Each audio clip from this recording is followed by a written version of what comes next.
మీరు మీ సీట్ కిందేమన్నా ముళ్ళ కంపుందా?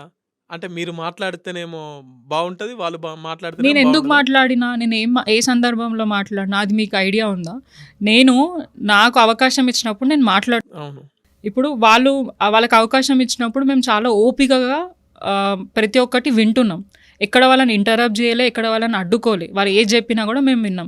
కానీ నేను లేసి మాట్లాడంగానే, నేను ఏది చెప్పినా కూడా నిమిషంకి అడ్డుకోవడం, ప్రతిసారి అంటే ఆపే ప్రయత్నం చేయడం, ఏదో ఒకటి అనడం, నన్ను కమెంట్ చేసుకుంటూ మాట్లాడితే నేను ఎందుకు ఊరుకోవాలి? సో సో సో కదా! సేమ్ అక్కడ గూడా రేవంత్ రెడ్డి గారు అదే ఫస్ట్ విధంగా మాట్లాడుతున్నారు. నేను ఇంకొకటి చెప్తా. రేవంత్ రెడ్డి గారు మాట్లాడుతున్నా అన్నారు కదా! ఫస్ట్ అది స్టార్ట్ పెట్టింది ఎవరండి? ఎవరు స్టార్ట్ పెట్టినారు కేసీఆర్. ఫస్ట్? కేసీఆర్ గారు స్టార్ట్ అవును. పెట్టలేదు. రేవంత్ రెడ్డి గారు స్టార్ట్ పెట్టినారు.